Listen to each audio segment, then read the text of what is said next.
Hong Kong was the first consulate general of Brazil in Asia.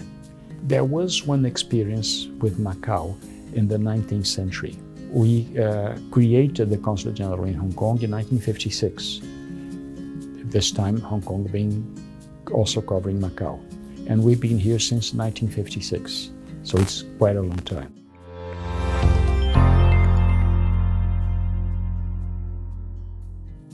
I've been a diplomat since 1974, so it was for quite some time, 48 years I think.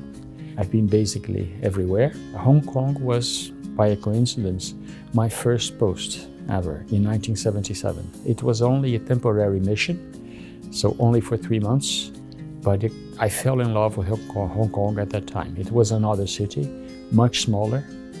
For example, the hotel, the Mandarin Oriental Hotel, used to be the second tallest building in the area, and it was on the seaside in Hong Kong.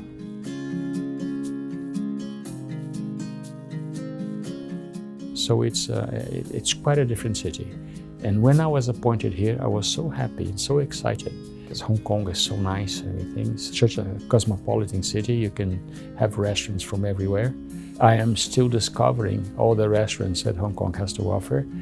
Hong Kong is beginning to have a healthy and steady cultural life, which is very good. It always had a rich cultural life. Hong Kong is a very cosmopolitan city. So living in Hong Kong is a very worldwide experience because you see the whole world in Hong Kong. You have food from everywhere, you have expats from everywhere, we have access to culture from many countries. So it's very enriching and very interesting, very exciting to live in Hong Kong. I love Hong Kong.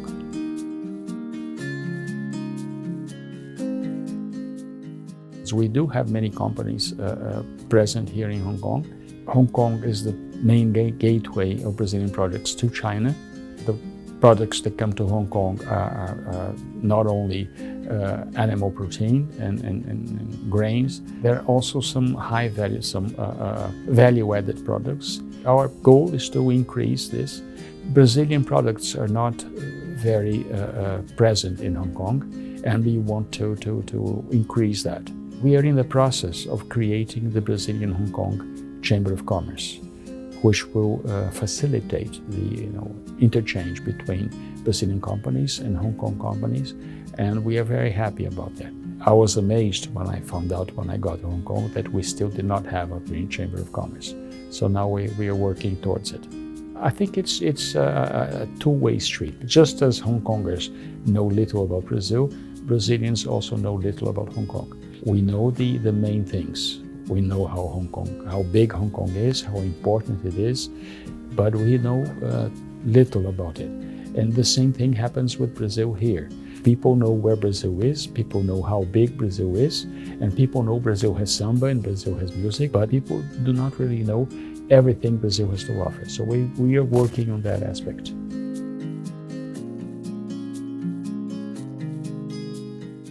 Hong Kong is so cosmopolitan. I think Hong Kong is one of the capitals of the world. You have the whole world in Hong Kong. So I think it's really very nice. We are working on straightening this connection. Many Brazilians are returning. We have reinitiated the dialogue. It's amazing the number of businessmen that have arrived.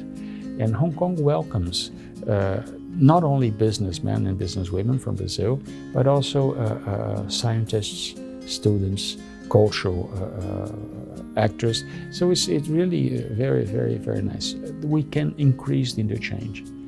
I think Brazil is still very little known in Hong Kong. So we are going to work on that. There's lots of field to promote Brazilian culture here in Hong Kong, which is still very little known.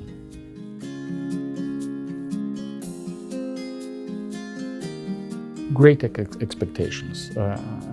Well, it's not possible to think about Brazil and Hong Kong without thinking of Brazil and China. Brazil and China have a very strong cooperation, very strong. Since 2009, they have been very important partners. And we have the Sino-Brazilian High-Level Commission for Consultation and Cooperation, which is commanded by the two vice presidents. So we have a very strong relation. Brazil and Hong Kong are within this frame. So I think that we have great expectations. We have a very high level, very high and straight cooperation in the high-ranking authorities level. We were honored by the Chief Executive's presence in our National Day, last September, in which we commemorated our 200th anniversary of our independence. So we are very, very confident that these relations will even be deepened and further deepened.